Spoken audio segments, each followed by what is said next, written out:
Midfield general is just what Man United need, but they can't stop their Man United must replace Andre Onana as Manchester United close in on the signing of Benjamin Sesko.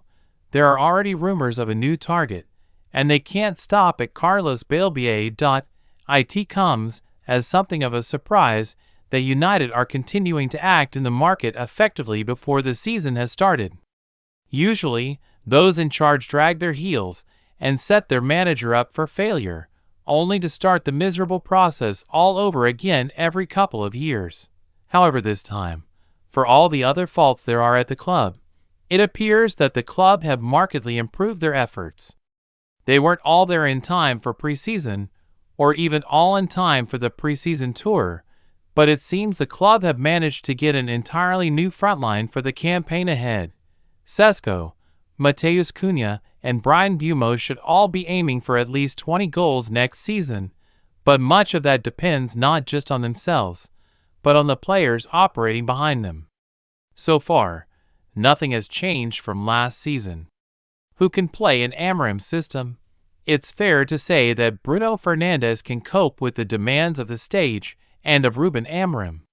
Kobbie Mainoo has the potential to get there, even if he is linked with a money-raising move away given his homegrown status. Beyond that, the options are underwhelming.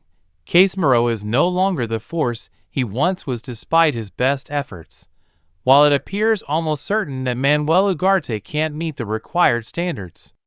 Mason Mount has been indifferent or injured, and Christian Eriksen was far too slow to cope and was let go this summer.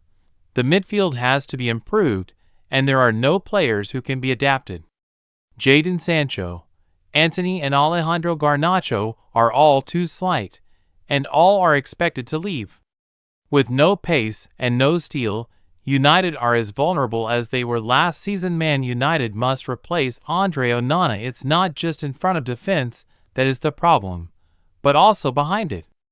Altay Bayındır and Andre Onana don't have the confidence of the manager, and if the club can raise money, they are desperate for a new keeper. A merely competent stopper is all that is needed to help psychologically repair the damage done by the last 2 seasons of calamity.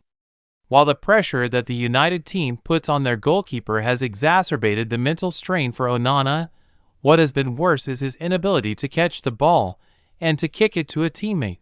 These are not unusual requirements of a goalkeeper. They are prerequisites for a barely functioning first team. At least United finally appear aware of where things have gone wrong, but the pace at which they are unpicking the knots they themselves tied is far too slow. The start of the season is fast approaching, and we may start to feel the desperation of the Old Trafford hierarchy if they are ripped apart by Arsenal, who acted far more decisively this summer from a far stronger position.